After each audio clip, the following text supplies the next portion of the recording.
Live. What is good, everybody? We are in Sacramento for a homecoming for the middleweight contender Anthony Fluffy Hernandez going up against Gregory RoboCop Rodrigues. Both these guys high-ranking middleweights. RoboCop's got better momentum than Hernandez for obvious reasons. He just lost to Sean Strickland, but no shame in losing to the champ. They're giving him a hometown fight here, so I mean, kind of feels like it's catered towards him. We got a couple other like high ranked matchups considerably in their divisions. Co-main event, feature fight, nice unranked fight here in the fourth fight of the main card.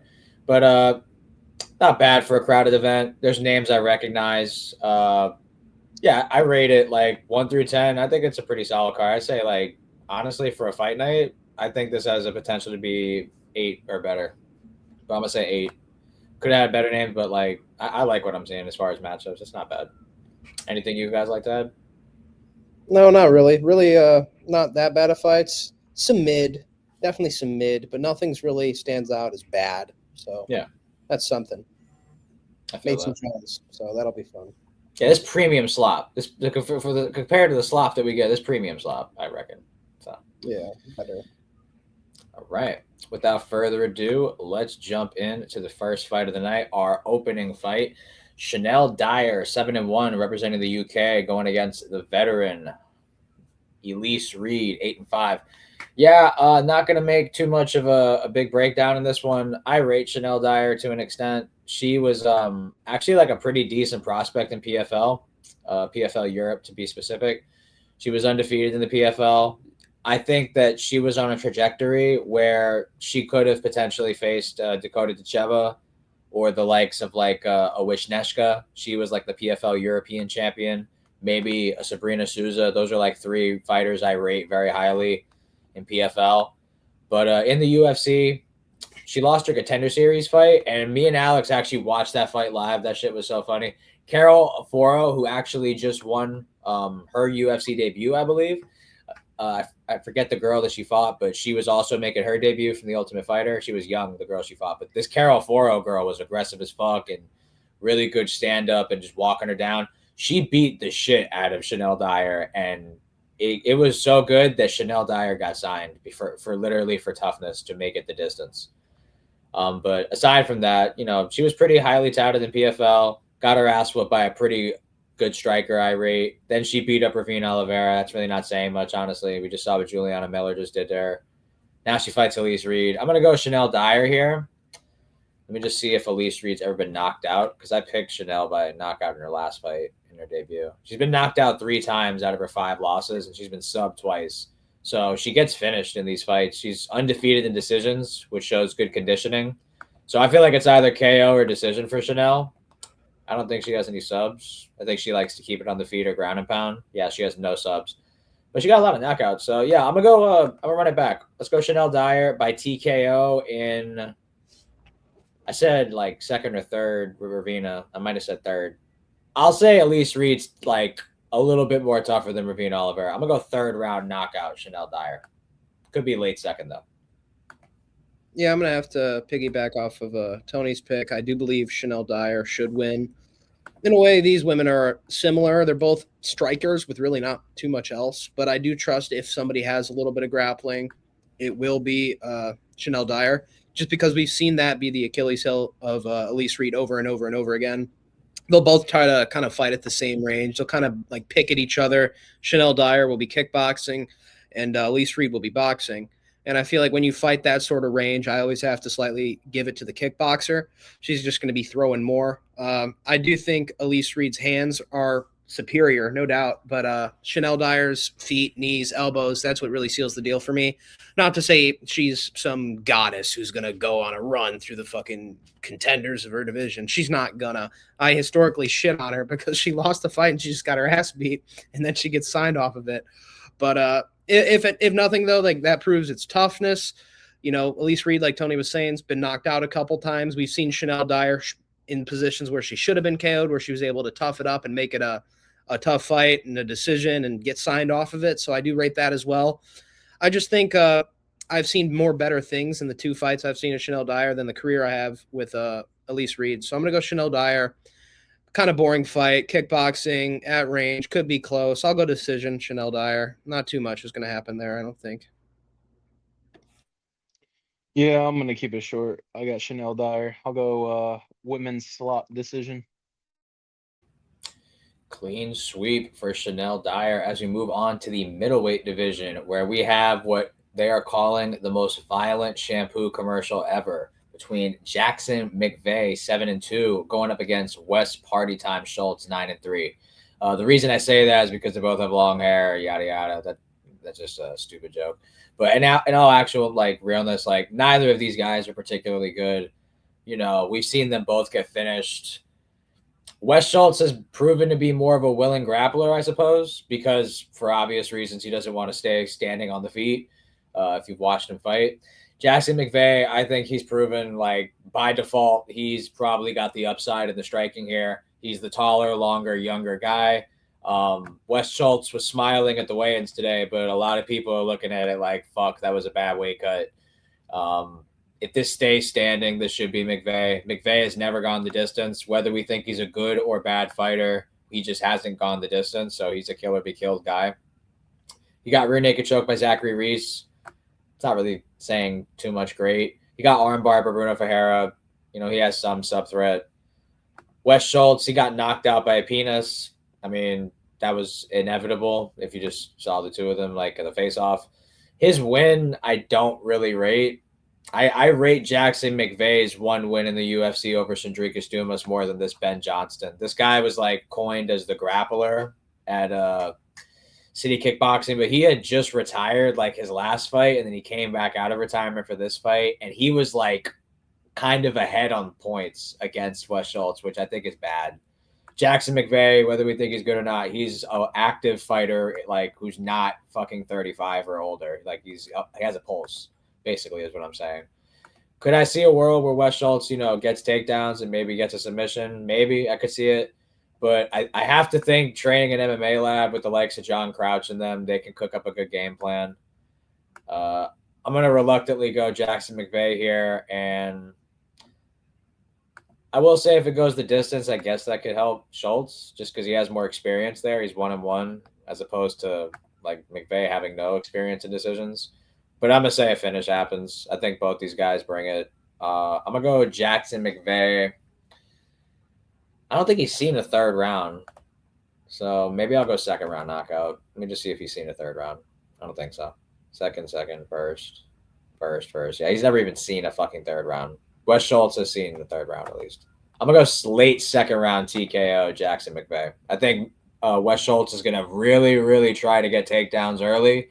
Maybe even might get some, but McVeigh is going to stay considerably safe, work his way back up against the fence. And we're just going to see, like, throughout the duration of this fight, however long it lasts, Wes Schultz's gas tank just keep on, like, draining. I think he's going to be exhausted. It's going to be a late second round TKO, Jackson McVeigh.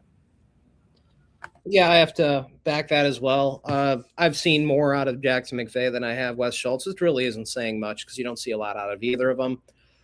Wes Schultz, I want to say, like, got pieced up the whole time by a Johnston something, the guy Johnston with Adesanya.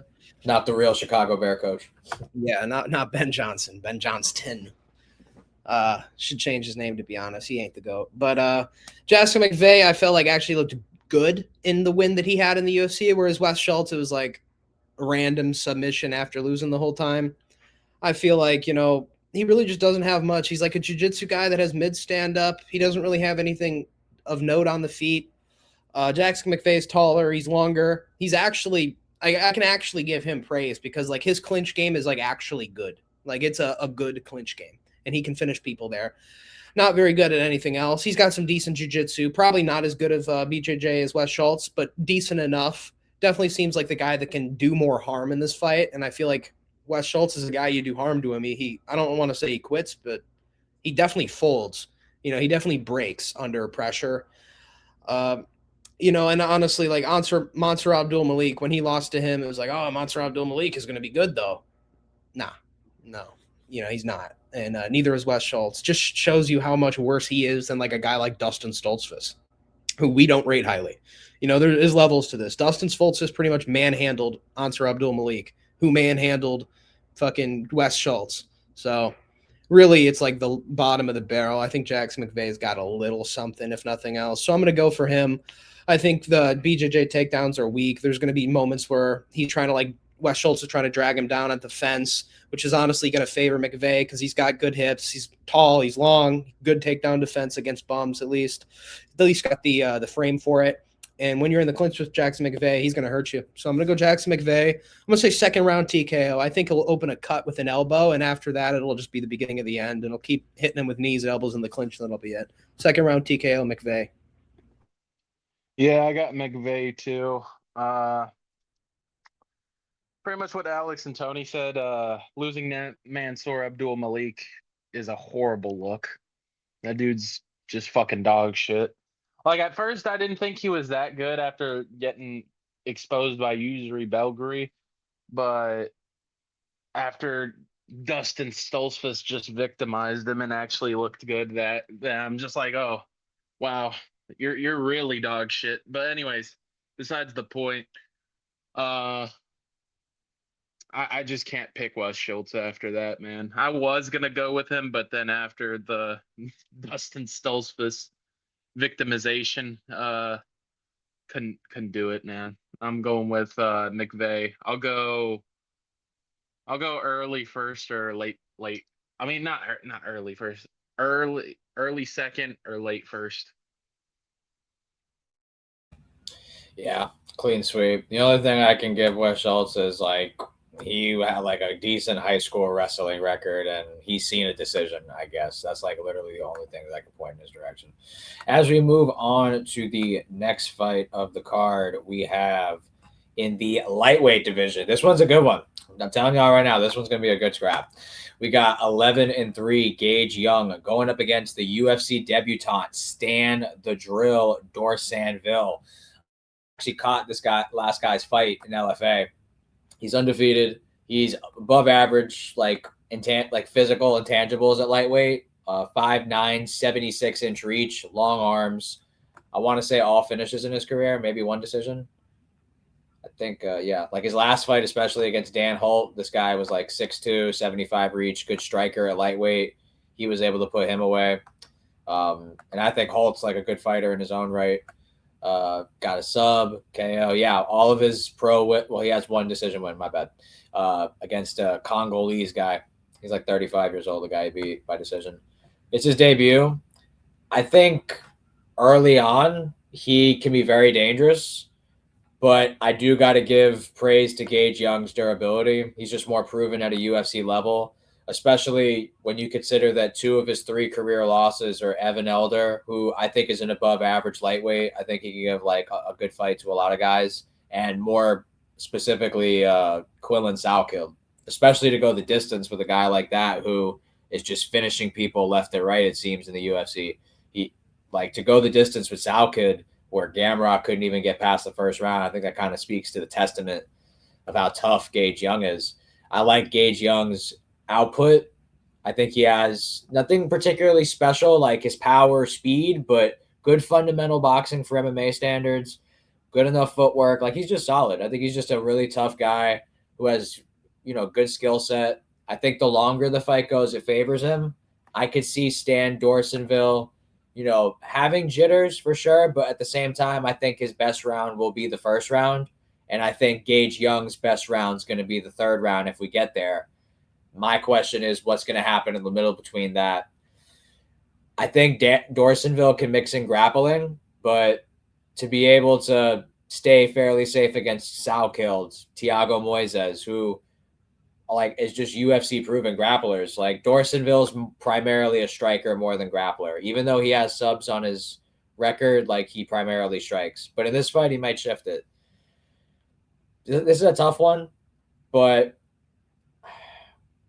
I'm tempted to go Dorsanville. I am, because I think he can be actually a pretty decent prospect. He's 26 years old. He's got good frame, good reach for the division. He's got subs. He's got knockouts. But, everybody looks good before they get to the UFC. This is tough, but I think I'm gonna reluctantly go Gage Young here by decision. I think Dorsonville is gonna be tough. I don't think he's gonna get finished in his debut unless there's just a considerable cardio like drop off after round one.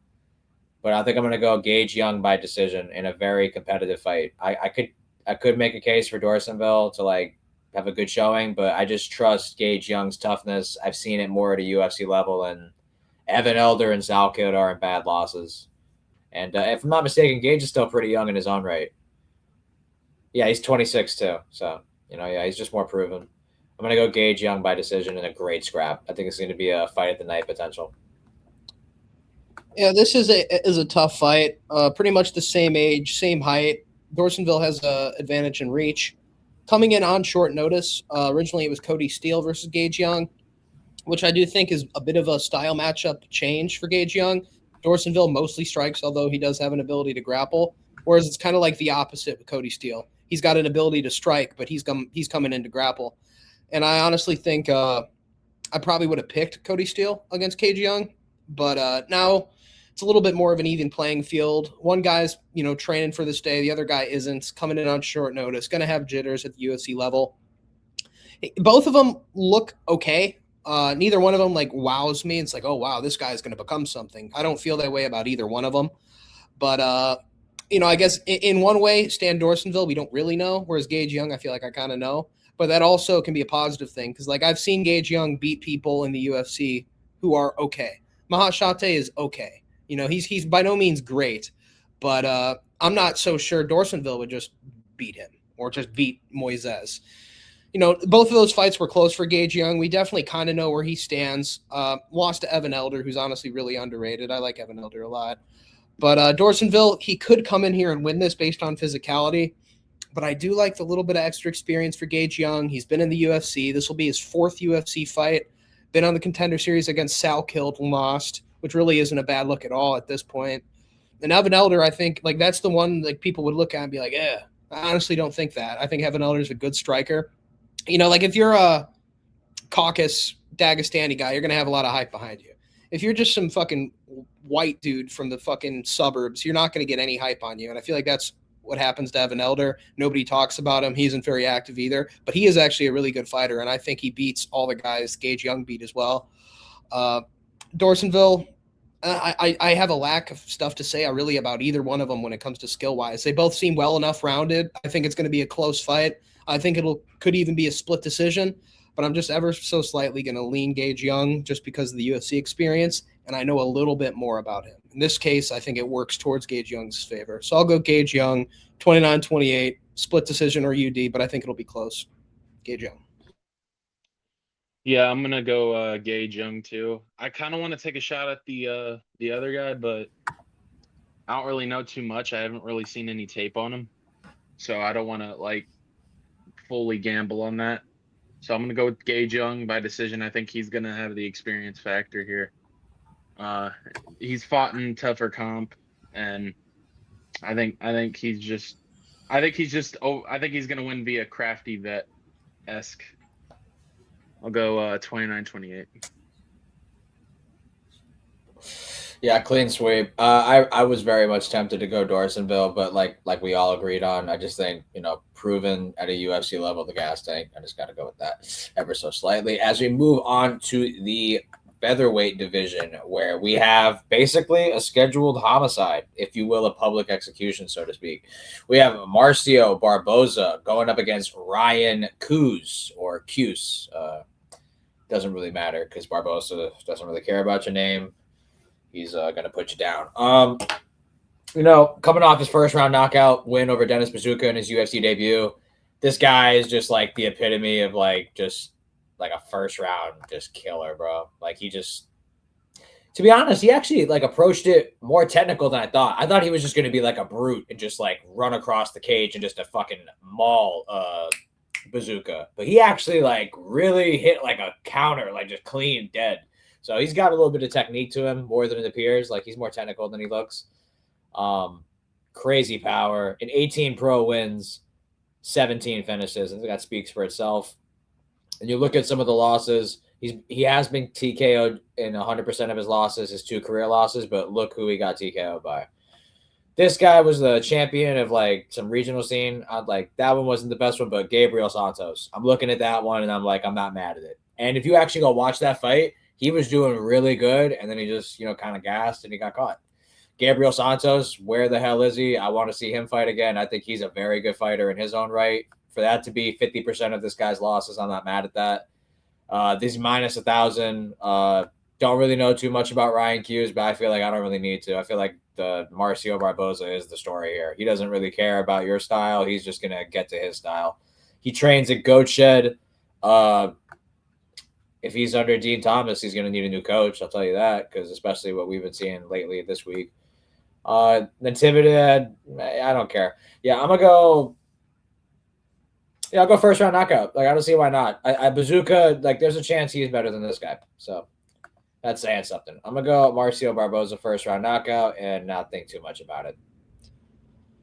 Yeah, likewise. I'm going to go Barboza first round KO. Who the fuck is Ryan Coos?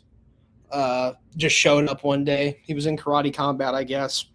He looks okay. He doesn't look bad, but it's like I have nothing. Like Tony said, there's nothing I can go off to make me think, oh, this guy is definitely better than Dennis Bazooka. There's nothing there. At like very least, he'd probably be like a little bit better or like the same level. And like we already saw how that fight goes when Barboza fights somebody on the level of Bazooka, slimes him out. He's patient. He takes his time, almost like Yoel sort of fighting style, or like Woodley when he was good. It's like he's going to kind of sit there, look like he's not doing anything, then boom, you're knocked out. I think Brian Coos is just kind of fucked, to be honest. I don't really have too much of an analysis here. I did watch some tape on him. Just doesn't look like impressive. Like he just looks kind of like a guy, kind of like what I was talking about with Gage Young and Dorsonville. Like, and I honestly think those guys look a good bit better than him. He has okay striking. He has okay grappling. It's just like, what the fuck do I say about the Third Street Savage Ryan Coos, coming in at 32 years of age. I'm going to be honest. I don't look at fighters highly when I see they train at the Goat Shed. It kind of just strikes me as like a social media gym. Like if you look in there, it's all pink and like cyan blue. It's like fucking Miami Vice City colors, and I don't know. It just seems like kind of gimmicky to me. I was high on this one dude, Roybert Echeverria, who I thought was really good. And he just gets, fraud checked in the Ultimate Fighter, lost to a couple other guys. Clearly he wasn't as good as I thought he was. I guess I didn't know Dean Thomas was the coach at the Goat Shed. I always thought it was, I forgot his name, but the guy that owns Karate Combat, that guy. But I'm going to be honest, Dean Thomas probably will be in his corner. I've heard that he didn't retire and he just fucking made a fool out of himself because he's a fool. But I do think Dean Thomas will be there. But honestly, I think that's a bad thing. I think Dean Thomas sucks. I think, that's not just, because of the Jillian Robertson thing. I've been saying this for a long time. What happened to Trevor Whitman on the desk? We wanted him. We wanted to hear his insight, not Dean fucking Thomas, who really is just a bad coach. He gives bad advice. He trains bad fighters. I think Dean Thomas sucks as a coach. And if you show up with Dean Thomas in your corner, I immediately think less. It's like you're coming out with him. Like he's like I could honestly, this prediction is going to be more about how much I hate Dean Thomas. He just sucks. He's terrible, terrible coach, and I just think all the hype the UFC gives him is unwarranted. He shouldn't be in that position. It should go to a Nick Sick or Trevor Whitman or somebody who actually is like a good coach rather than just a dude who's there for the clicks and even admitted he made that whole fucking scene with Jillian Robertson just for the likes and engagement.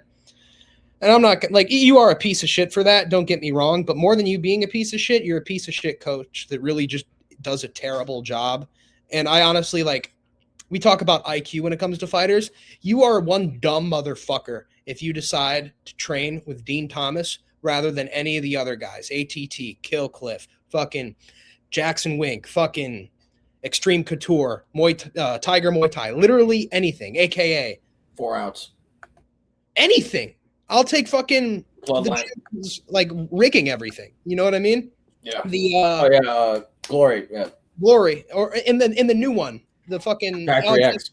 Factory X. I'll take them. I'll take any gym over fucking Goat Shed at this point, just because I feel like they're dog shit. Kings MMA.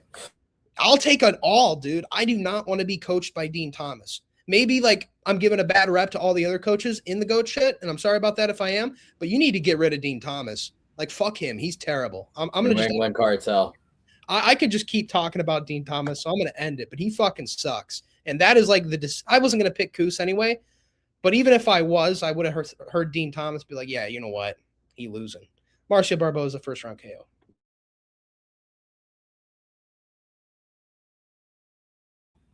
Did Mike go? No. Mike, you there? Hello?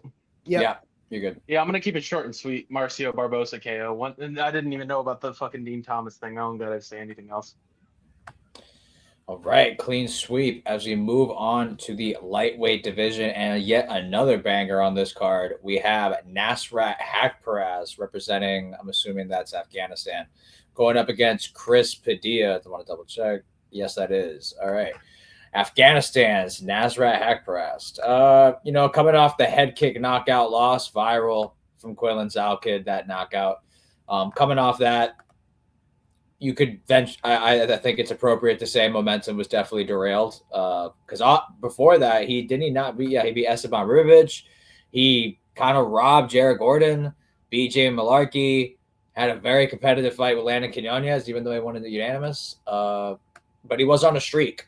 John McDessie, he was on a 1, 2, 3, 4, 5 fight win streak. And then Zalkid just literally knocks the shit out of him. Chris Padilla is kind of the polar opposite to that. This guy hasn't lost a fight since losing a split decision in 2022. He's on an 8-fight unbeaten streak with 7 wins and a draw to Mikel Medeiros, who's also fighting on this card.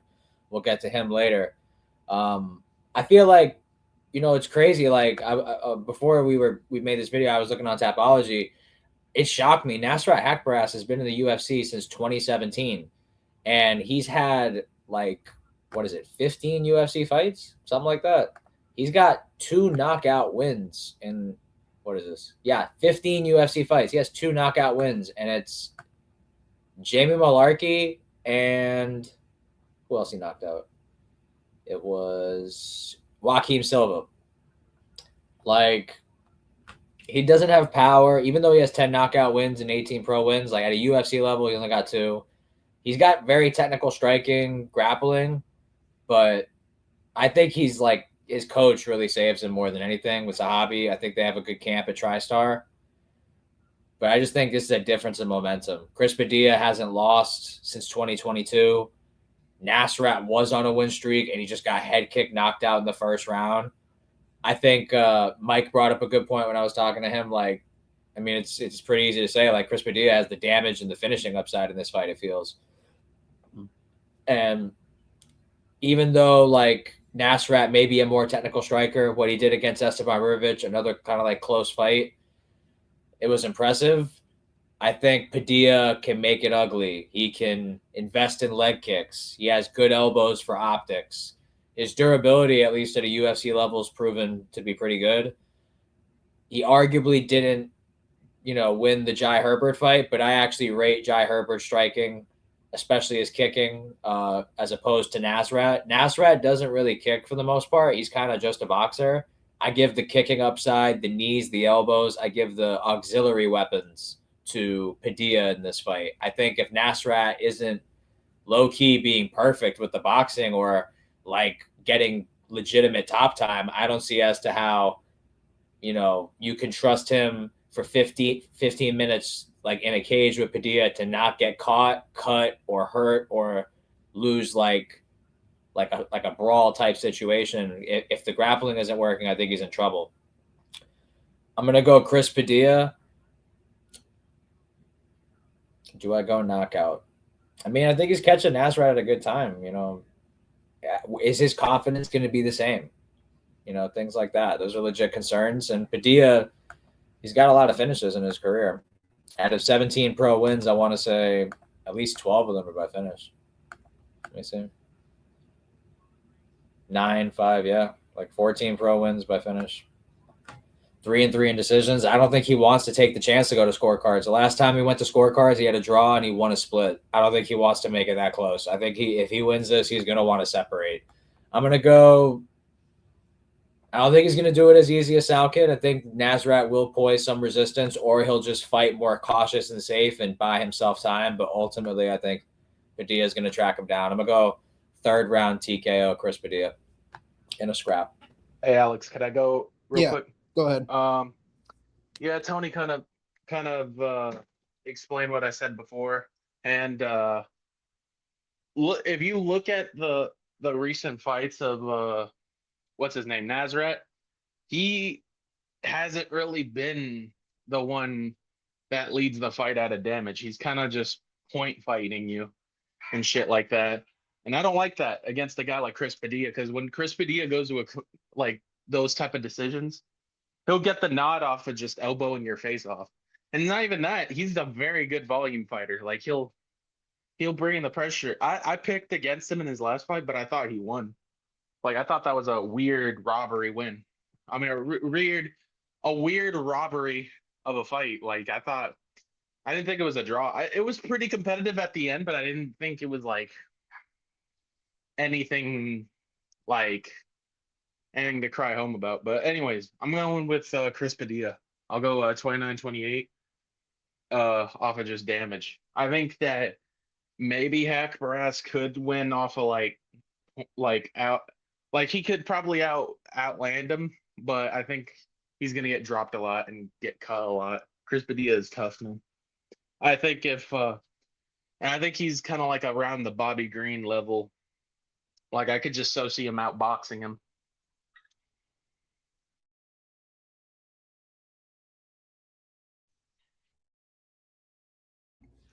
Yeah, I don't like Nazareth at this point, to be honest. You know, at one point when he beat Ribovics, I was like, you know what? He's still young enough. He can make a run. After the Sal Killed loss, we were like, all right, it's over. But Sal Killed is really good, to be fair. But he's been inactive since then. Took a fucking shin off the face. Not exactly the most durable guy, in my opinion. Been KO'd before by Drew Dober, who's another hard hitting guy. Chris Padilla, I do feel like this is a fight where he could potentially struggle.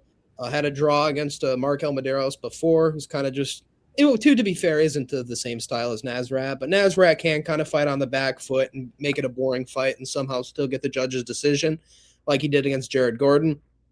But to be fair, that was in like a hometown setting in Abu Dhabi or Saudi Arabia, whereas this is going to be in California, where I do think Padilla has the slight edge. Padilla is actually half Mexican, so he does have the kind of the home crowd advantage here since it's in California.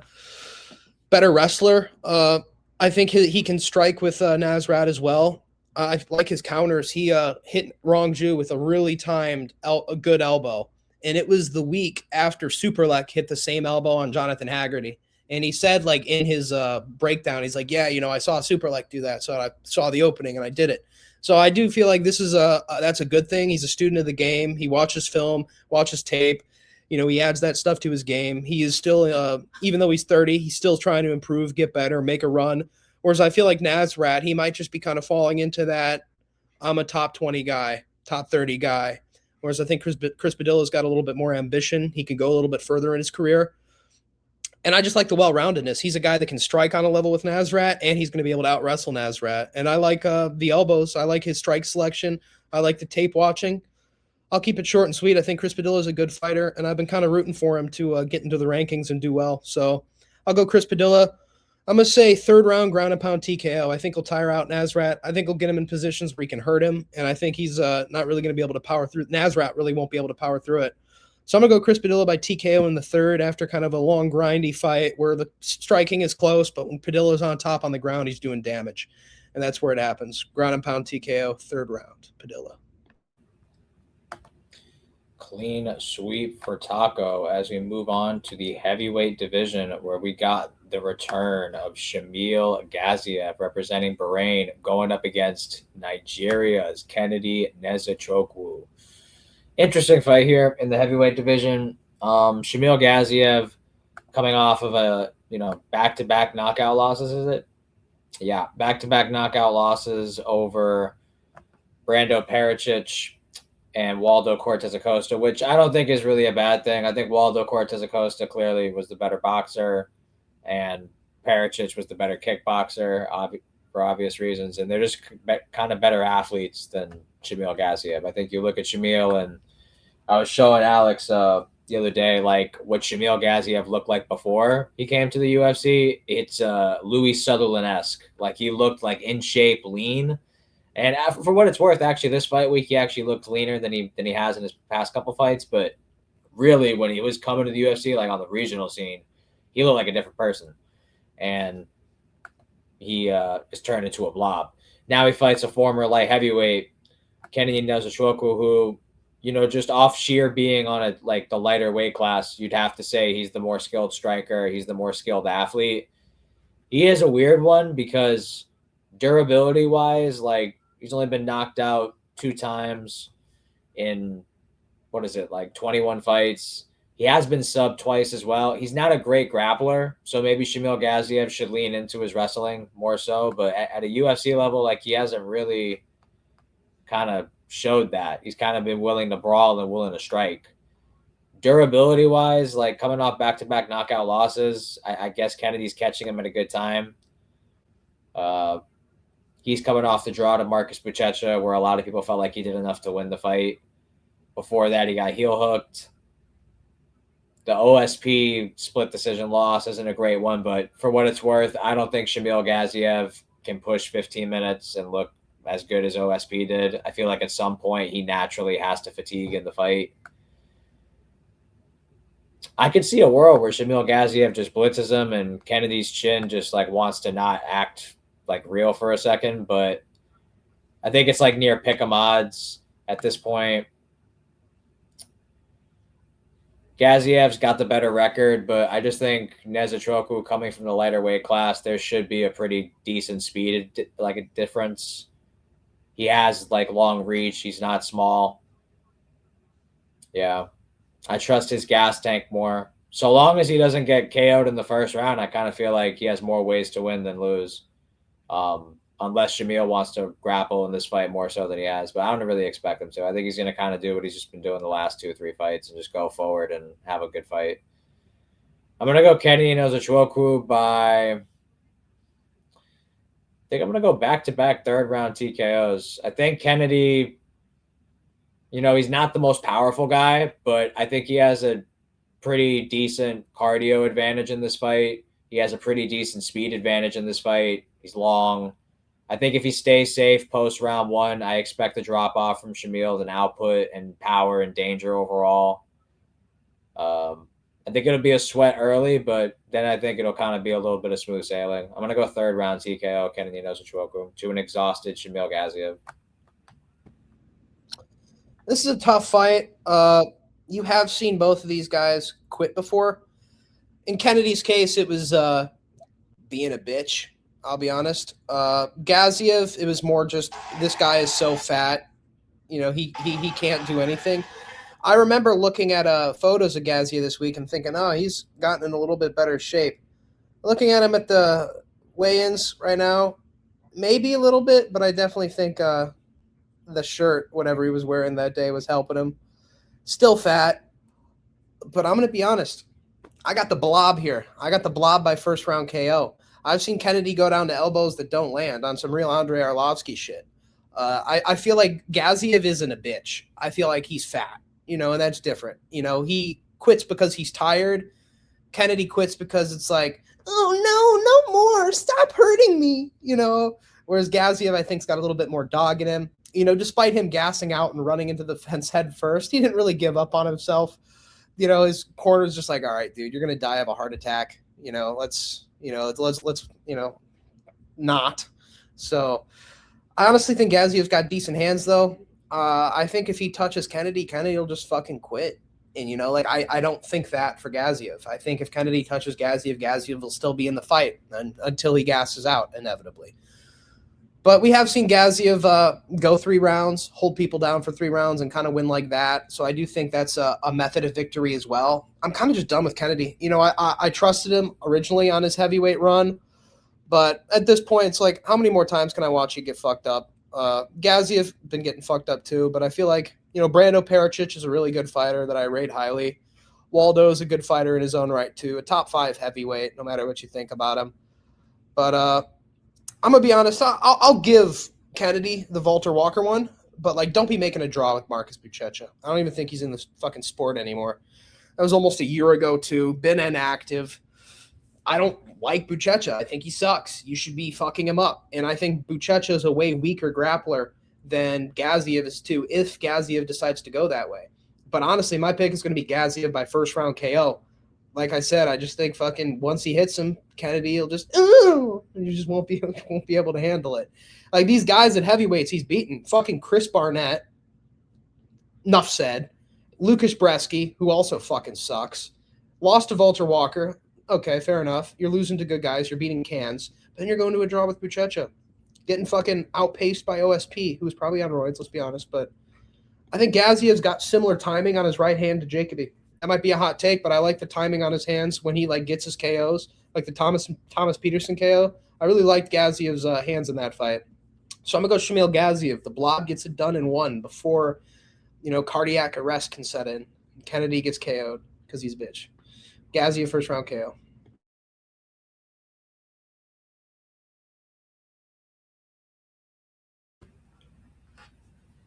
Did Mike give his prediction? All right. Alex picked who? Gaziev? Gaziev. First round knockout Gaziev. I'm going Gaziev too. I don't trust Nizichuku. Yeah. I know Gaziev to stick around. I find he's very entertaining to watch. I got first round. I got second round. I'll go second round. No. I'll go first round as well. I just don't think Nizichuku's chin is that good. That's fair.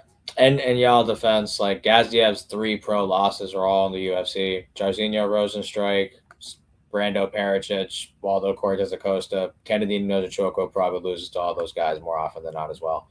As we move on to the featherweight division, where we have a battle between Jamal Emmers and Larian Douglas. Interesting fight here. Larian Douglas coming from Bloodline Sports and LFA. He's a gunslinger, sniper, got good power, 8 knockouts and 14 wins. He's got good striking. Now he fights Jamal Emmers. Jamal Emmers has shown his last couple fights a willingness to wrestle. I highly recommend him to do that in this fight because if he just stays on the feet, he's the taller, longer guy, surprisingly to Larian, but Larian's like a real featherweight. Jamal, at the end of the day, was a bantamweight. So I feel like the power difference, the physicality, it would favor Larian. His last loss was to Nate Landwehr in 2024, Jamal Emmers. Since then, he beat Gabriel Miranda. That's not not saying much. If I'm not mistaken, that was like a lightweight at one point. Is that right? Yeah, this guy lost to BSD. That's kind of crazy. He beat a lightweight. But then he beat Hyder Emil, where he kind of just wrestle fucked him. Larian, if he can defend the takedown, I think he, clearly has the advantage in power. He's been knocked out 2 times in his career, Larian has. He got knocked out by Isaac Thompson, who I actually rate. He lost his debut to Joe Anderson Brito. I think I picked him in that fight. And he got, who's the other knockout loss? Probably someone earlier in his career. He got triangled by Chepe Mariscal, and he got knocked out by this guy, who's 19-3. Doesn't look like a bad fighter. I'm going to go Larian Douglas here. I'm going to trust in Cub Swanson's, experience to, tell them you have to defend the wrestling, you have to defend the grappling. I feel like if he's able to do that, it will be hard to get past, the straight punches of Emmers with the 74-inch reach, 5'10" frame. But I think Larian does have enough timing, spatial awareness to, really set up good counter shots off straight punches. I think it will be along the lines of him slipping the jab and just landing a rear hook. I'm going to go second round knockout Larian Douglas. I expect Jamal Emmers to try to set the tone early with grappling, but I think Larian's going to stay safe, make it past the first, and then he's going to find the counter shot in the second round off a straight punch. Rear hook off a straight punch. Yeah, I like Larian Douglas. I like I like him as a fighter. I think he's a lot of fun, but I also think he's pretty like ready right now. I don't think he'll go on like a crazy run into the rankings or anything like that. I think his style is eventually going to get him caught. He's been caught before in LFA. Wouldn't be the first time he gets KO'd if he does get KO'd. And Emmers does have a decent style to do it. He's a good striker. He's precise. He throws a lot of straight punches with good timing on him. So I do think there's a chance, Jamal Emmers could play upset here.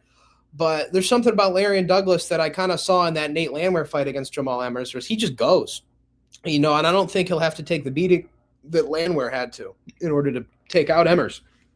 I think, excuse me, he's like, even though he's like a wild guy that fights in the pocket and swings wild, he does it smartly. He does it when he knows he can do it, and he does it with good technique and good timing, moves his head, tucks his chin, all that. Like all the stuff we like when people give Tommy McMillan shit. It's like, no, but he's, tucking his chin. He's being somewhat defensively aware. And I think Larian's even better than that. He keeps his hands up, even though he's throwing, always back to his chin. So, like, if you are going to have that style and you are going to fight in the pocket like a spaz, have those good tendencies, which he does. And Jamal Emmers really has to fight in that kind of let me pick what happens in this fight range. Like, let you step forward so I can counter with the left hand and kind of fight on the back foot where he can counter efficiently. Larian Douglas doesn't really give that to him. If Jamal Emmers does have to counter in this fight, he's going to either have to be running away on the back foot the whole time to make that distance, or he's going to have to find timing in the pocket where Larian Douglas is at his best in order to do it. And I just think that's unlikely. I think Larian Douglas is a guy that forces the issue. He's going to force Jamal Emmers to brawl with him. And that's why I like him so much. He's a fun guy. Nickname is fitting, the gunslinger. He slings guns. He goes out there and brawls, and he's looking for the first round KO. I think that's a good style to beat Jamal Emmers, who kind of has to have it his way in the perfect way and catch you coming in. He can beat guys like Jack Jenkins who are younger, don't have as much experience, don't really know what to do with a guy that can also fight at the range they want to. But Larian Douglas simply just forces the issue, and that's why I like him so much. I think that's what's going to make a first-round KO happen. Power, speed, technique, all of it. A little bit old to be a prospect, but he's ready now. So I like him against a guy who's honestly much older than he is in Jamal Emmers. Larian Douglas, first-round KO.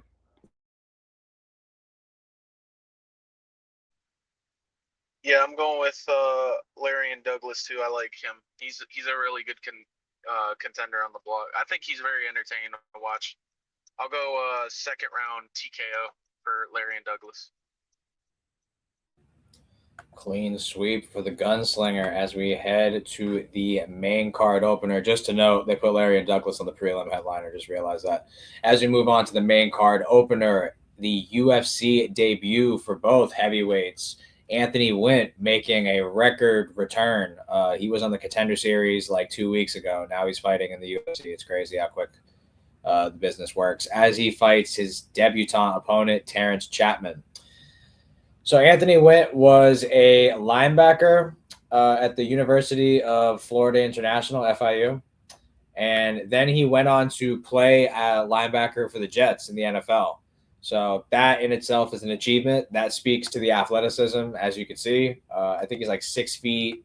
What's his reach? 78 inch. Oh, no, my bad. 5'11", 78-inch reach, which is like not, how would I say? He's on the smaller side of heavyweight, but clearly you can see from the physique, the athleticism, football background, like he's very athletic and fast. I like his reach being the shorter fighter. I think that is a good build in MMA regardless of the weight class. If you're the shorter guy with long arms, trains at Kill Cliff FC. I rate them highly. There is a bias, but still been to the decision before. And it's funny. They both have a common opponent, him and Terrence Chapman. And that's actually the decision. Anthony Wint had a split decision against Omar El Salah, and Terrence Chapman beat him. So that's just a little interesting aspect of this fight. But Anthony's pretty athletic. Now he's going to fight this guy, Chapman, who his build and his look is very deceiving, because you look at him and you think obese, you think, not athletic and not good. He's pretty decent fight IQ, 5-1 record. My bad. 5-1 record. He lost a decision to an experienced fighter, but it was a close one, so maybe he could arguably won it. But I just think his wins compared to Anthony's aren't that good. 0-0, 0-0, 3-1, 8-16. I think there's just an athleticism gap here. I'm going to go Anthony wins. He got a first-round knockout on the Contender Series. It's his UFC debut. I think he wants to make a statement. Chapman's never been finished before. I think they're setting him up here. Do I run it back with the first round? There is an athletic gap, so I think he wants to look good in his debut. Fuck it, why not? We ball. First round knockout, Anthony went. There's just a difference in speed, athleticism, technique, you name it. I'm going to go first round knockout. Yeah, once again, kind of like I said earlier with Ryan Coos, who the fuck is Terrence Chapman? He kind of just showed up one day, now he's here. It's like fucking Garlic Jr. It's like, is he here? Is he canon even? Why am I forced to look at him? Anthony Winch, you could tell, is at least a canon, character that got written into the story, even if he's going to be a bum or not a bum. But he's athletic, which can be more thing can be said for Terrence Chapman, who's fat. Winch seems to have decent grappling, decent striking, decent power, decent speed, all the stuff. Let's be honest, fighting bums, but Terrence Chapman's another bum. This is another Contender Series fight. It's like fucking you gave Bo Nickel 2 fights in the Contender Series. That's pretty much what they're doing to Anthony Wynn, except one of them's technically a UFC fight. I mean, Terrence Chapman's just fat, ain't he? He went to a split decision against Myron Dennis. I want to say he lost that fight. Myron Dennis is the guy that Tuco Tokos took him down and the guy broke his arm and then Tuco Tokos emoted like he fucking won a world title. That was that dude, Myron Dennis. He doesn't even know how to post correctly. Real Pantoja shit. But fat guy versus athletic guy at heavyweight, we know who to pick. Anthony wins, first round KO or submission or whatever he really wants. I'll say KO. I'll say he hurts him, then he ground and pounds him. First round KO, Anthony wins. Fat versus not fat.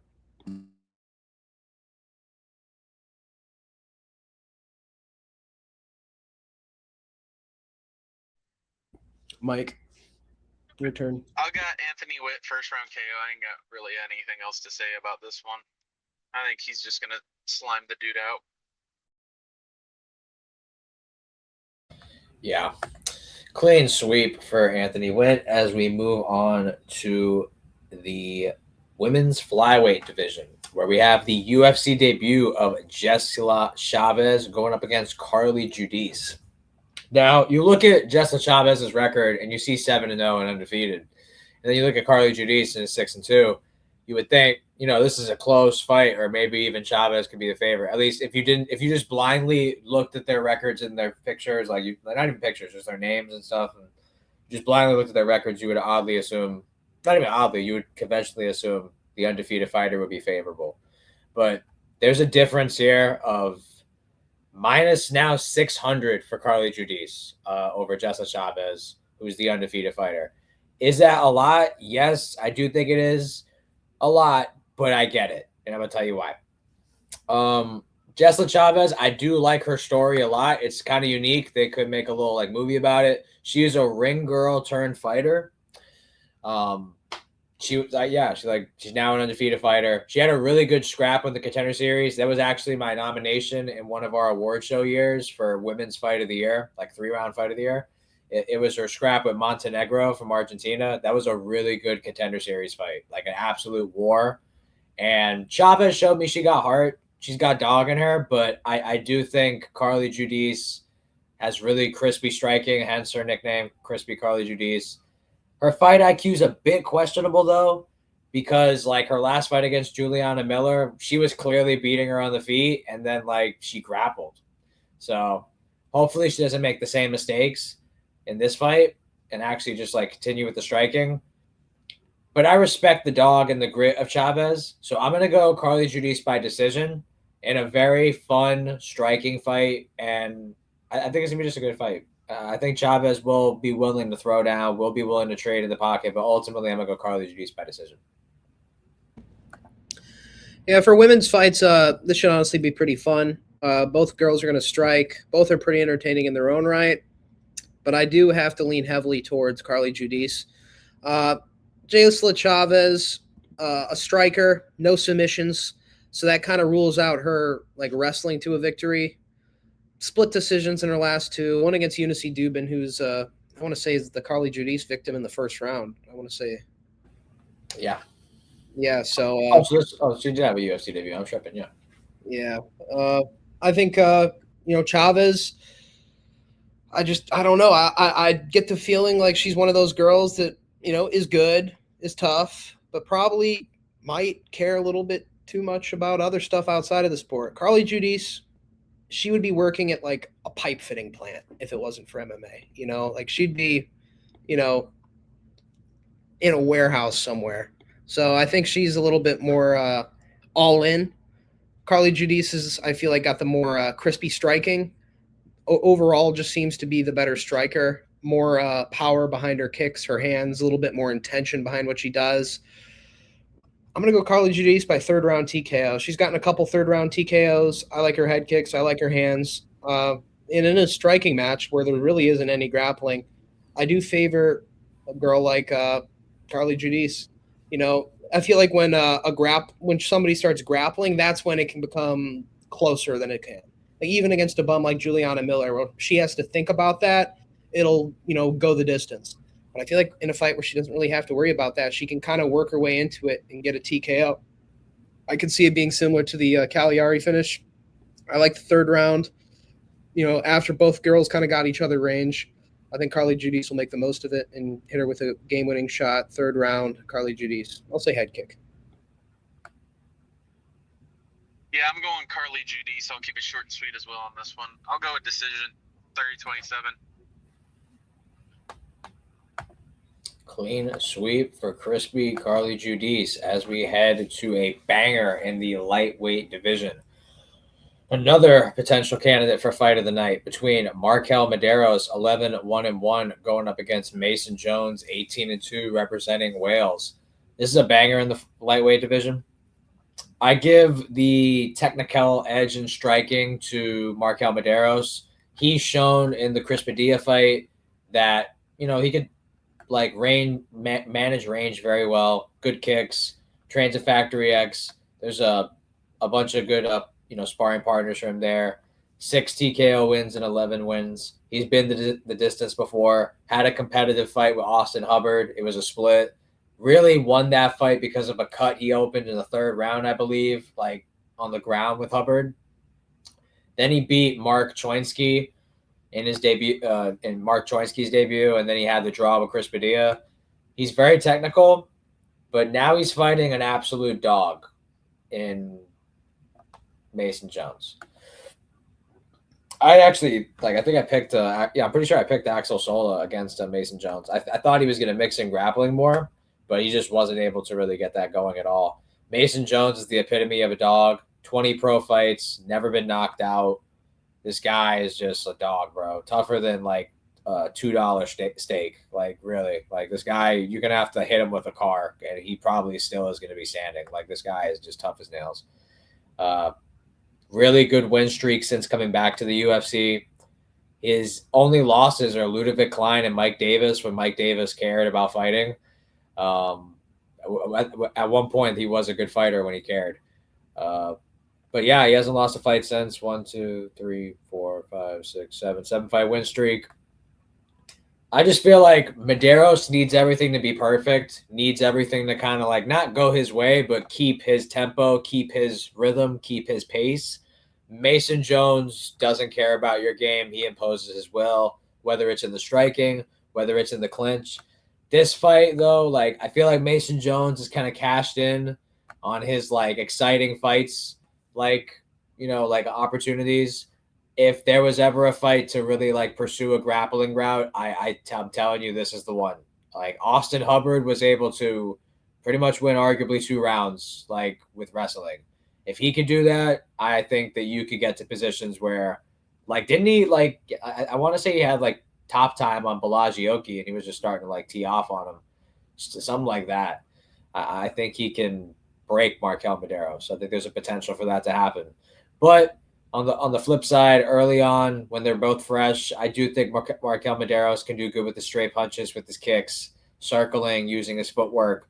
Mason Jones, it's seek and destroy, cut off the ring, cut the distance, like honestly get up in his grill. I think grappling is like a really like a promising path to victory here for Mason Jones.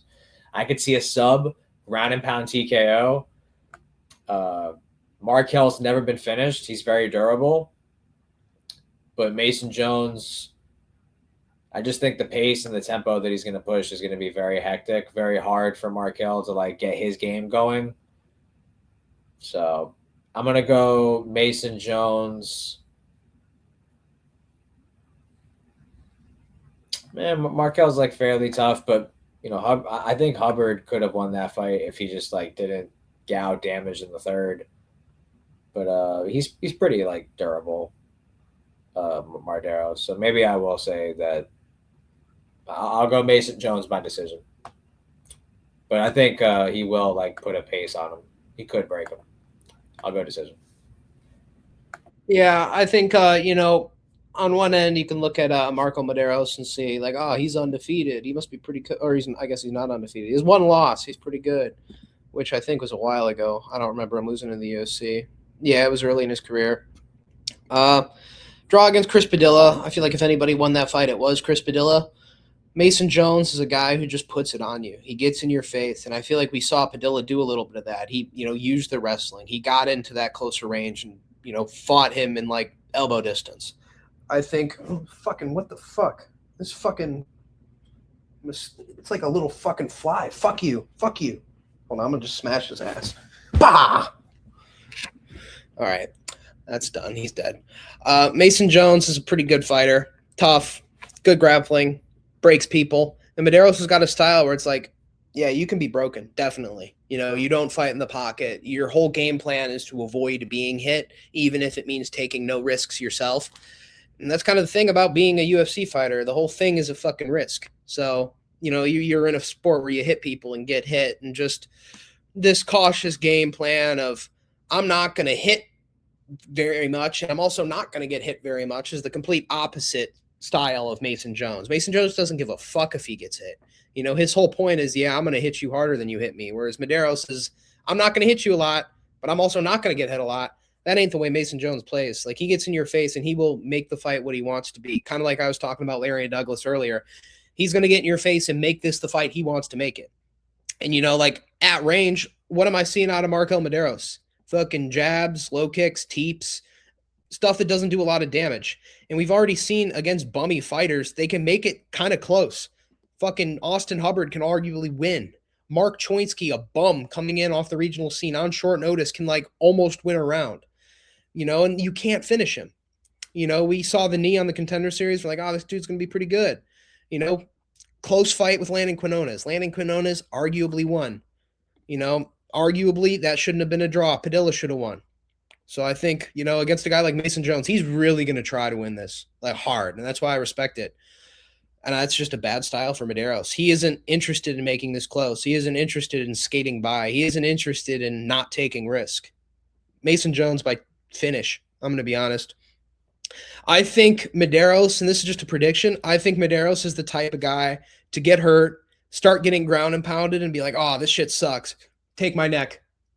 So I think he's going to get club and subbed just based on that. He's like, I want this to end. Just choke me. Pause. But second round or third round, I think I'm going to say third round. Mason Jones would be beating on him for a while, and eventually Medeiros is like, yeah, I'm not winning. Now I'm hurt. Just grab my neck and choke me out. Here it is. And that'll be it. Third round rear naked choke Mason Jones after beating his ass for most of the fight. And there will be moments where Medeiros like times a perfect 2 or sits on a really good jab and kind of wobbles him for a little bit. But I think Mason Jones just won't give a fuck. I think Medeiros will give a fuck when he gets hurt. And I think that'll make him kind of break. Mason Jones, third round TKO, or third round club and sub. He's just really good at breaking people. And I think Axel Sola, if you can like damn near break Axel Sola, you can break Marco Medeiros. Good fight. I like Mason Jones. He's actually one of my favorite unranked fighters to watch. I'll go with decision, maybe a late finish. I could see a late finish, but I'm gonna go decision to be safe. I think it will be a dog fight. Mason Jones is just a dog. I think he's good. I'm gonna go with a 29-28 Mason Jones win here, but I could see him breaking Medeiros too at the end. like Alex alluded to. But I'm gonna go with a safe. I'm gonna go on the safe side. I'll go 29-28 Mason Jones decision here. I ain't gonna lie, Alex really sold me on that pitch. Like, I like that. I'm actually revising my pick. I'm gonna second him on third round submission. I'm gonna go arm triangle though. I like that. As we move on to the feature fight of the evening, the light heavyweight debut of Reinier de Ridder, the Dutch Knight, going up against Roman Dolidze. A battle of the Netherlands and Georgia in the light heavyweight division between two former middleweights. Alex and Mike can attest that I was pretty big on RDR. He's my favorite 1FC athlete. He was a 2-division weight champion in 1FC, middleweight champ, light heavyweight champ. Like, I remember making him as a calf in UFC 4. Our friend Sink doesn't believe that still, but yeah, I like Reinier de Ridder. I remember watching him fight, and like, I liked his brand of grappling at 1FC. Like, he had the judo, he had the takedowns, top game. He could get subs off bottom. It was just like he was just a problem in 1FC until he ran into the likes of Anatoly Malkin. But that guy is like a legend in his own regard. Juice off the gills, but legend on his own regard. He's the 3-division weight champion of 1FC. He just retired recently after getting his win back against Rug, but he was the middleweight champ, light heavyweight champ, heavyweight champ, and that's 2 of Reinier de Ridder's 4 career losses. So 50% of his losses are against a triple champ, who is literally a perfect style matchup, like antidote for him.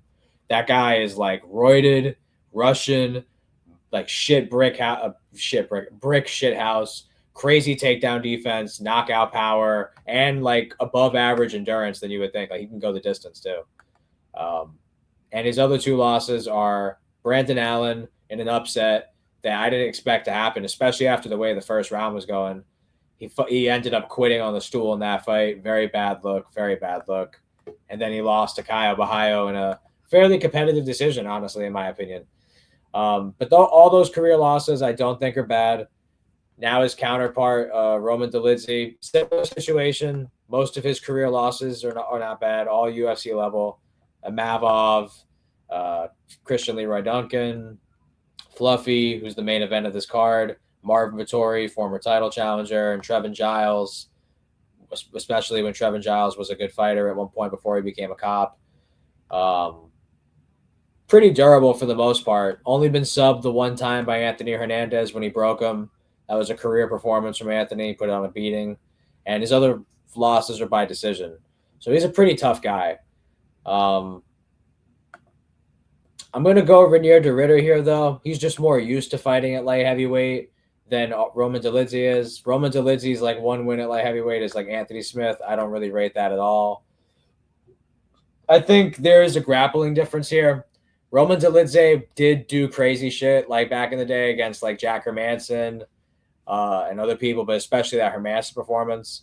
I just think Reinier de Ridder's bigger and a better offensive like grappler than Hermanson. I think there's more of a danger to him. 14 submissions and 21 pro wins. That to me is the best route of beating Roman Dolidze. If you're gonna finish him, it's by submission like Anthony Hernandez did. Hernandez had a method of like destroying him with cardio. Reinier de Ridder doesn't really do that. I think there's more of an actual like. Not saying Anthony isn't skilled, but I think Reinier de Ridder is going to show his grappling skill and acumen in this fight. And I think that's the reason he's such a big favorite. I'm going to go Reinier de Ridder by submission in round. When did Hernandez get it? Like in the championship rounds? Let me see. I think it was like the later rounds he got that sub. He got that in round 4. I don't think RDR is going to try to like extend it as much as Hernandez did. Hernandez was more willing to strike. I think like RDR is going to be very hell bent on getting those takedowns. I'm going to go RDR by 3rd round submission, club and sub. I think the knees to the body are going to tax the gas tank of Dolidze. Dolidze's very durable. Like his chin, like if a Mavov couldn't knock him out, I don't know if that guy's ever going to get knocked out. Like he could take a punch. I think hitting the head isn't the move. You got to go for the body. Really try to tax him. And I think RDR with his frame could play a long kicking game too. I'm going to go 3rd round club and sub where the body knees add up, the straight punches, the kicks. and eventually it leads to a panic takedown from Dolidze, and then like RDR just snatches his neck. Third round club and sub for the Dutch Knight. Yeah, this is pretty much a middleweight fight at light heavyweight. Both guys are middleweights moving up, except I think they're actually both like moving up. Like they're staying at light heavyweight for the foreseeable future. De Ridder, I do think, is the bigger guy, probably going to benefit from light heavyweight a little bit more. Had a whole career in ONE FC at light heavyweight where he was a champion. In even a higher weight class in what was their light heavyweight division, which was like pretty much like cruiserweight, I guess. It was like 220, 230, something like that. But yeah, we've been proven that he does do better at a heavier weight class than Dolidze. Dolidze did beat Anthony Smith a light heavyweight, but like big fucking whoop. Who cares? It's Anthony Smith. Anthony Smith can't win anybody that is against anybody that isn't his family right now. And it doesn't even seem like he's going to win the case either. So like Anthony Smith just loses. He can't win. You know, like honestly, like you could even say like the doctors got involved and like, nope, fights off. Like it was a no contest with his family. Like he didn't even get a win. Like, you know, Anthony Smith is just like the weakest mentally dude ever. You know what I mean? And like the stuff with his family, all jokes aside, is proof of that.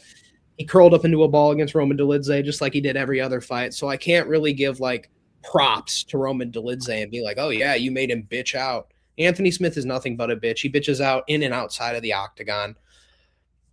Just a loser. A loser loses in every walk of life. If you're not losing in every walk of life, you're not a loser. I can, you know, safely say De Ridder, Dolidze, they're probably both not losers. Anthony Smith is, though. A win over him means nothing. De Ridder actually has better wins, I feel like, in the UFC, and he's got them a little bit more dominantly. Like, I think, like, Dolidze and De Ridder, they pretty much did the same thing to Kevin Holland, which, you know, who cares? It's Kevin Holland. But De Ridder actively got himself into, like, a title contention spot. Like, if he beat Brendan Allen, he might have won one more fight and got a title fight. To be fair, Holland got hurt in that fight. RDR really did that shit. I'm just saying, Dolidze, like he was kind of not fortunate, but that was like an injury from Holland. Like RDR just mauled that dude. Yeah, and I think De Ridder put himself in a title contention fight. Dolidze's never even gotten that close. You know, he's only gotten like as high as like 6 or 7 or 8, like that range. He's never been in the top 5. He was, yeah, but like if that Fluffy fight happens and De Ridder were to beat Fluffy, he'd be fighting Hamzat for the title. So, you know, I do rate that a little bit.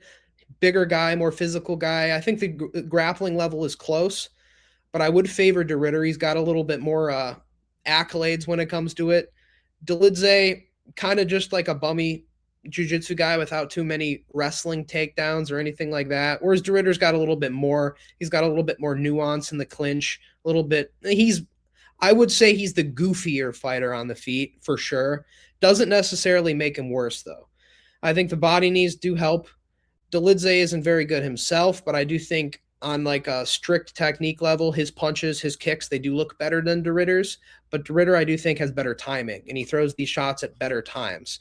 He throws a hook that looks fucking jank as fuck, but it's well-timed. Kind of like the Drickus factor. He's throwing goofy-ass knees, but they work, and they're well-timed, and they do damage.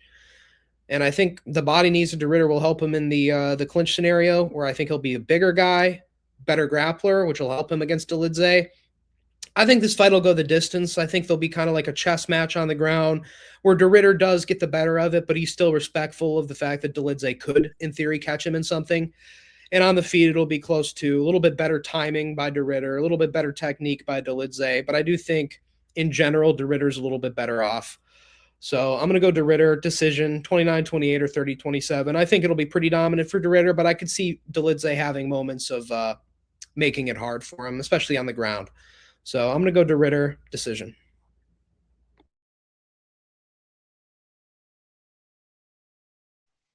Hello? Can you hear me? Yep. You're good. This fight I'm not really looking forward to. I think this is like pure and utter slop. I think they're both shit in both directions. At least De Ridder like became a champion. I don't know how, but you know, he became champion. Got to give him props, I guess. I don't know. I don't really like DeRitter. I don't know. I don't fuck with him. I don't fuck with his mindset. Bro's just he's just a bitch. Like he's just a bitch. I He was gonna don't know. say I don't. cuck. He was gonna say cuck. No, he kind of has an Ian Gary mindset. I'm not gonna lie to you. Like, bro, like that's why I picked against him and I'm not picking against him here. I know. Sounds crazy. I'm shitting on him, but I'm picking him. But he kind of has that Ian Gary mindset. Like, oh, yeah, I respect you, Izzy. Yeah, I respect you, champ. You'd knock me the fuck out in first round. This and that. Like, bro, shut up. I don't know. I fucking hate Renier DeRitter.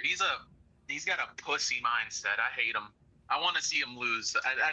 He kind of is just got a loser mindset. He does when things don't go his way, he just tends to fucking quit. And I wouldn't be surprised if he quit in this fight. But I'm gonna go with him. He should win. I swear to God, if he doesn't win, I'm fading him all the way. I don't give a damn if he's fighting slop, like pure slop competition. Like, if he loses this fight, I'd even pick Jamal Hill to fucking beat him. Like, this stage, Jamal Hill to beat him. Like, I'm not gonna lie. He needs to win this fight, like, for me to even have any I have less confidence than he has confidence in himself. And that's saying something. This motherfucker has no confidence in himself. Bro makes Brendan Allen look like a badass, quits on the stool.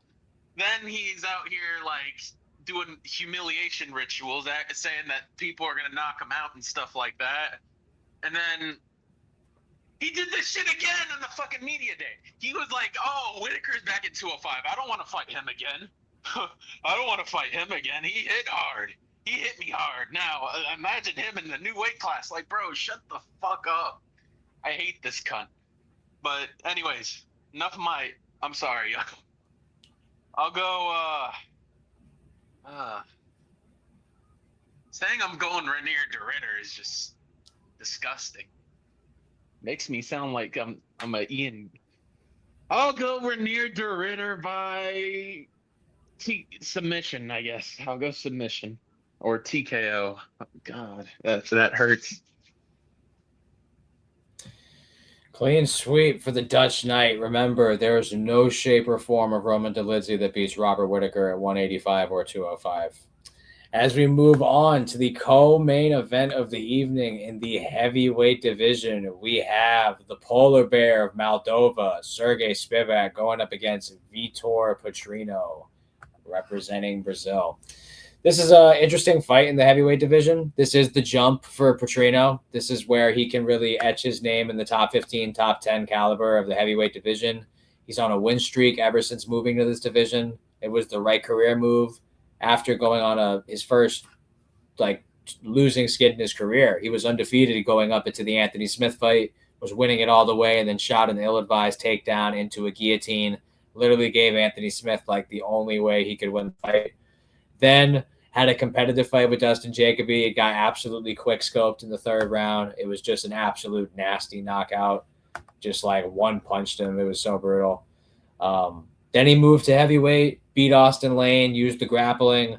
Then he beat Thomas Peterson in a fairly competitive fight where he found the knockout shot in the third. And then he just beat Steven Asplin. So definitely the right career move. He's the better athlete at heavyweight compared to a lot of these guys. And in this matchup, he more than likely is as well. I will say Sergey Spivak definitely has the advantage in competition, experience, and just being the more natural heavyweight. Also, I would venture to say you could make the case Sergey Spivak, he's the better overall grappler in this fight. Wrestling and submissions, 18 wins in 24 fights, and you look at his 6 losses, who's he losing to? He's losing to Waldo Cortez Acosta in a pretty competitive fight. Jalton Almeida did get finished by Jalton, which isn't looking that great these days. Cyril Gahn, Tom Aspinall, lost to Marcin Tybura in 2020, but he avenged that. Walt Harris, There was once upon a time Wall Harris was a decent striker heavyweight, but still it's not great. But nonetheless, all UFC names. Those are recognizable losses. You can make the same case for Petrino. I've been pretty high on Petrino ever since the Contender Series when he knocked out Rodolfo Bellato. So there is a bit of a bias to me towards him. But I can't lie. Sergey's last fight against Ante DeLiha, dude, his jab was prolific in that fight. It was ridiculous. Like, he was keeping Ante DeLiha at bay. Like, he was just flicking that jab, and he could not miss. Like, he really won. He didn't grapple. He did not grapple Ante DeLiha. He outboxed Ante DeLiha for 15 minutes. He has a pretty decent gas tank. He's gone the distance. He has been knocked out 4 times, so I do think that is the best path to victory here for Vitor Petrino. He's got to pursue the knockout, try really not to go the distance, or at least like do a lot of grappling exchanges with Spivak. I think the kicks, I think the difference in athleticism could be here for Petrino. He's gone 15 minutes against a guy with a high pace and a high cardio, high output with Asplin. But this is going to be a different kind of fight. He's now going to go against a guy with a high pace cardio for grappling. We'll see if he's equipped to handle it. I think the added weight could help him. So long as he's able to defend the takedowns and kind of get past the jab, land his kicks, I think Petrino can win this fight. I'm going to go Vitor Petrino by... What round does Spivak usually get knocked out in? He gets knocked out in round 1, round 2, round 1, round 1. Okay, so you got to catch him early. Yeah. I'll give a round of respect to Spivak. I'm going to go second round TKO. Vitor Petrino. I think round 1, Petrino's number 1 objective should be investing in attacking the lead leg. Whether Spivak's jabbing or shooting takedowns, or when you get back to the feet, spam leg kicks to that lead leg. Take it away from Spivak. It'll take away the power on his takedowns. It'll take away the step in his jab. Even if he loses the first round, invest in that leg. And I think by the second round, like with his lead leg compromised, the speed difference, the power difference, I think it's going to present itself. I'm going to go second round TKO Vitor Petrino. Yeah, this fight I think is a little closer than it looks like on paper because, like, I know a lot of other people kind of look at Spivak. They're like, this fat guy has no fucking hands. He's got, like, okay grappling and, like, some decent submissions, and that's it. But, honestly, in his last fights, Spivak's hands have looked pretty decent. He's made it a close fight with guys where we kind of assumed he'd get slimed, like the Waldo fight, where he kind of didn't even really shoot. He kind of just struck on the feet. And did pretty decent. So I don't think he's going to be completely outmatched in this fight. That being said, I do think Petrino is still the much better striker. And I think really it's going to be Petrino's IQ that makes him lose if he loses. It's going to be him pretty much doing what he did to Anthony Smith.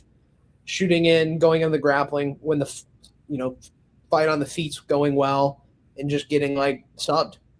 So I think if that's really the only way I think Petrino can lose, I got to pick Petrino to smoke Spivak, because I do think, he's going to be able to land good shots on his chin. I think Asplund is way tougher and way better chin than Spivak. And I also think he's the better striker. So I think, if you're landing those shots on Asplund, you're probably also landing them on Spivak. And I don't think Spivak would be able to take them. Petrino's looked good ever since being at heavyweight. At light heavyweight, Jacoby caught him because he's fast, he's sharp. Guys aren't really like that at heavyweight. Petrino's like the fast and sharp one now. And the Anthony Smith fight was just like fucking random, 1 in a million type of shit. That's the only way Anthony Smith could have won. And this is really the only way Spivak can win too, in my opinion. Although he's much better than Anthony Smith, I think Petrino's got this fight. As long as he's smart, he doesn't do anything stupid. He does have good grappling. He does have good grappling awareness. He can even take this fight to the ground on his terms if he's careful about it. Spivak, I'm kind of just tired of it. His striking's improved, like I said, but really he's still the same guy. Whereas Petrino, new weight class, new opponents, new opportunity to kind of burst into the top 15, or honestly the top 10 at this point. So I'm going to go Petrino by KO. I just think he's got the advantage there big time, and I think it's just it's a different division skill wise and athleticism wise than light heavyweight. You have genuine athletes at light heavyweight. You don't really have very many of those at heavyweight. Like I wouldn't call Spivak an athlete, despite him being like one of the less fat ones, surprisingly. So I'm still gonna go Petrino. Say second round KO, left hook or a straight.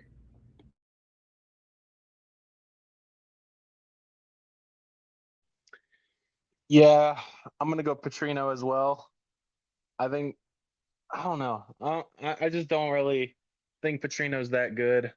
So I'm gonna go with a second round KO Petrino. Clean sweep as we move on to the main event of the evening, the hometown fighter, Alex. I'm tweaking. Yeah. Anthony Fluffy Hernandez going up against Gregory RoboCop Rodrigues. So these guys are prolific finishers, really. Like these guys are killers. RoboCop knocks you the fuck out. Anthony Hernandez drowns you. He fucking brings you to the deep end of the pool and he just like drops you in and you don't swim. That's how these guys win. I think the longer this fight goes, it's catered like on a silver platter for Anthony Hernandez. If this gets past round 2, I don't care what the fight looks like. I'm thinking Hernandez is going to pull this off. The thing for me is it's hilarious if you show a picture of both of these guys to someone on the street and say Anthony Hernandez is going to win because RoboCop looks like a monster, like a steroid laboratory monster. The physique difference, he's taller. I think they have like the same reach, but like he just looks bigger. He's looks stronger, more powerful, more dynamic. Hernandez, though, like has otherworldly cardio, otherworldly pace. We now know what his weakness seems to be. It's that body shot. It presented itself in the Marcus Perez fight. I don't remember if Kevin Holland attacked it. He might have, but I know for sure Perez did. And then Sean Strickland, we know he did his homework and he, went to the body and it worked. But his 3 career losses, it's been the submission to Marcus Perez. Kevin Holland caught him early. And Sean Strickland, the former champ. As for RoboCop, he has double the losses of Anthony Hernandez. He's 19-6. He's losing to Bruno Ferreira by knockout. He's losing to Jared Cannonier by 4th round knockout after he had a good start. He's losing to Armin Petrosian by split. Jordan Williams in the Contender Series. That's a really not great one. Split decision of the regional scene and 1st round knockout in the regional scene. This guy's been knocked out like 4 times in his career, and he's doesn't really go the distance. Only been the distance 6 times in 25 fights. I think he's not meant to go the distance. He's a killer. 11 pro wins by knockout. He can grapple, but I think he chooses not to because he doesn't want to gas himself out. I think for RoboCop to win, he has to get a knockout inside the first 2 rounds. If he doesn't do that, I think Anthony weathers the storm and breaks him.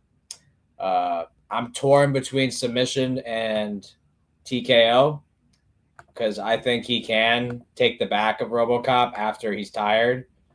Let me see if RoboCop's ever been subbed. Never been subbed. He's been TKO'd, and he's only been TKO'd by Cannonier, Bruno, Jordan Williams. Okay. Well, Hernandez doesn't hit as hard as those guys. His way of breaking you is with weaponizing his pace and cardio. I think he's going to be hell-bent on grappling from the jump. I think that's the counter to, like, avoiding the danger from RoboCop early. I think Hernandez is going to really put his cardio to the test and, like, wrestle and grapple more heavy than he ever has in any fight ever. I'm going to go Anthony Hernandez to be the first person to sub RoboCop in his career. I'm going to go... I'll go 4th round submission. I think he's going to do what he did to Roman Dolidze. I think it's going to be a similar situation where RoboCop may even win the 1st round, but I think Hernandez, if he could get that first takedown or at least like chain it up to it like an action where they get to the ground and like take away the danger early, I think he's going to settle into the fight very well. This is still a very good fighter who was undefeated for a long time before the Sean Strickland fight. He's 2-0 against Brendan Allen in LFA and UFC. It's crazy to say, but Brendan Allen's like a top 7 middleweight, so that win means something. I think that win is better than anything RoboCop has done in the UFC. And as I look at his resume right now, what is RoboCop's best win? Jack Hermanson, Roman Kopylov, Bruno Ferreira. I'd say CLD. CLD is his best win. I like that. He grappled in that fight to win. He doesn't really grapple. If he grapples in this fight, I think he's going to gas out sooner. I'm going to go 4th round submission, Anthony Hernandez. Fluffy season is upon us. This is a tough fight just because, RoboCop can grapple. He's got good boxing. He works the body, and he's got power. So in theory, he could body shot KO Anthony Hernandez, which has, been Anthony Hernandez's biggest weakness. It's the body shots.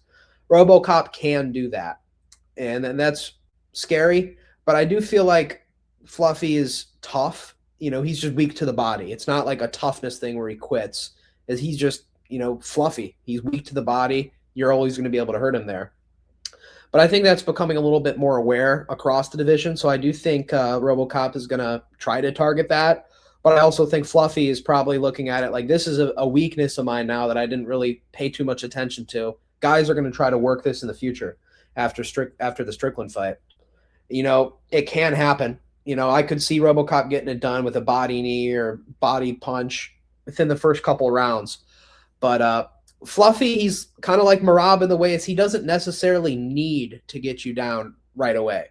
He can just force you to defend, force you to get in a cardio-heavy situation where he's going to have the better gas tank by far than RoboCop. Unless you're hurting him to the body, Fluffy has a really good gas tank, and he could keep a pace for pretty much the entire fight hard. RoboCop, we know, can't. We know he's, going to gas out by around the 3rd round. And going into 4 or 5 rounds with Fluffy, that's where Fluffy's going to finish the fight. It's just, is it Fluffy late or is it RoboCop early?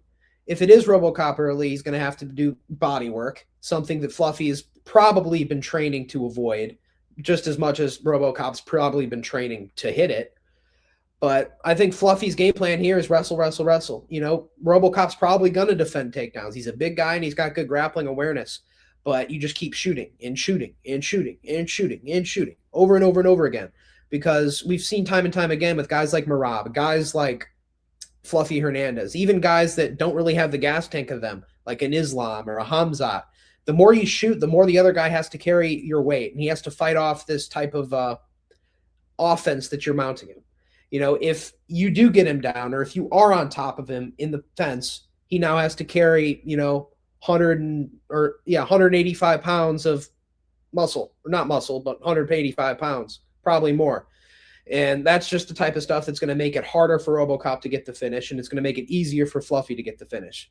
I always like, the fighter that's going to build into the fight rather than the one that isn't and is going to kind of have to make use of the early rounds.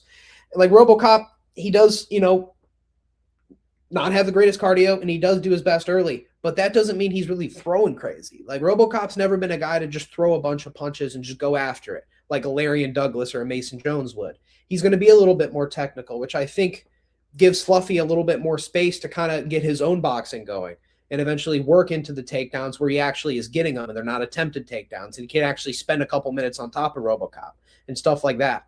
And I think Fluffy's hands are actually quite underrated. I think they're decent. I don't think he's the better striker in this matchup, but I do think he can compete. He was landing like really good punches on Strickland. And Strickland is like widely known to have like the best boxing defense in UFC history. And he was landing good, clean punches on the chin of Strickland. So I think we're talking about, Anthony Hernandez is weak to the body. RoboCop's weak to the chin. He got knocked out by a guy who was a 170-pounder, diabetic guy who I think retired from the UFC or retired from the sport. Wasn't very good. Ian Gary victim. He slept RoboCop out unconscious, my bad, in the Contender Series. And we've seen that before in the Bruno Ferreira fight. It wasn't that Bruno Ferreira was the better fighter. It was that he just landed cleanly on the chin of RoboCop. If you can land cleanly on the chin of Strickland, you can land cleanly on the chin of RoboCop. Anthony Hernandez could KO him on the feet in this fight. I don't hear people talking about that. But I do think he's going to run the course. He's going to win the way he usually wins. Never been submitted RoboCop, so I think it'll be a ground and pound TKO where he's just tired and he's gassed out. And I keep almost saying Anthony Smith. Hernandez is on his back, just dropping elbows on the side of his head, over and over, punch, punch, punch, punch, punch. RoboCop's too weak, too tired to really do anything about it. Ref gets involved, separates him, just like too tired, and you just can't get him off you, and you can't defend yourself. One of those type of stoppages. So I'll take Fluffy Hernandez. Cannoneer finished RoboCop in the 4th round, so I'll pick Fluffy to do it in the 4th round too. Ground and pound, Fluffy, 4th round. Good fight. Not a boring grappling fight. I think it'll be fun.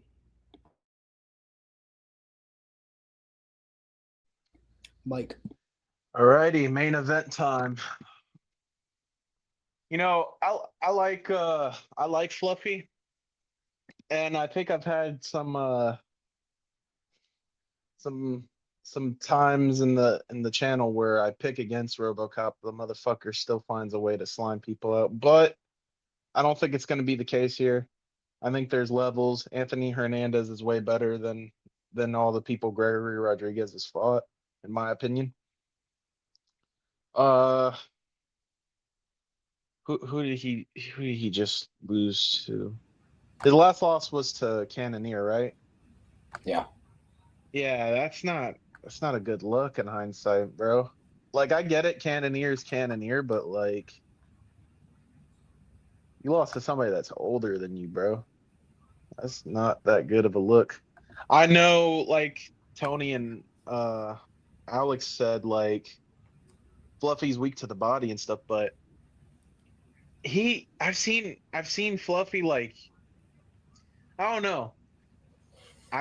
I've seen him, like, still relatively go in, and I like that he's been training with Strickland after their fight. He's been training with Strickland. He's been training around Extreme Couture. I like that for him, so he can get his. I think that's gonna make him more dangerous, in my opinion. Like, it'll make he's very good at. Him and Strickland kind of have that similar style, but like different. Like, Hernandez is more of a finishing aspect into it more than Strickland is. But I like that for Hernandez because they both have like that pressure, I'm in your face style, and you got to kill me to beat me. I think RoboCop's if you're gonna pick RoboCop, you're expecting him to slime Hernandez out in the 1st or 2nd, maybe early 2nd at most, because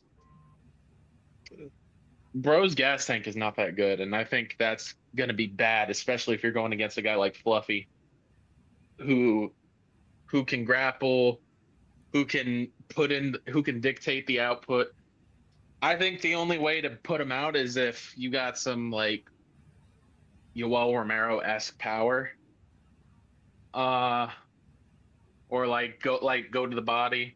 I picked Strickland to beat Hernandez. I think this is just a different style of matchup.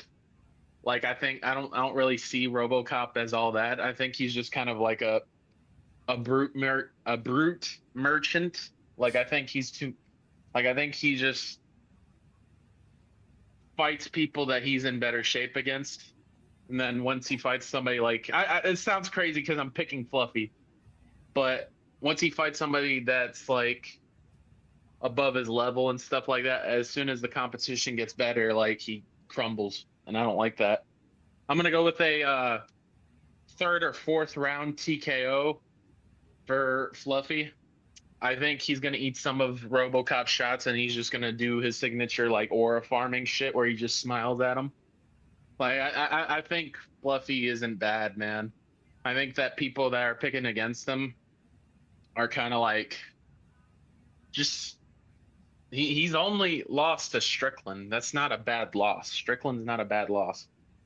Like, I could argue if you were gonna pick against him because of the Kevin Holland loss, I could understand that, but losing to Strickland ain't bad, man. Like, I think that was I think people just don't like Strickland, and they were catching him at the time where he was on his downfall.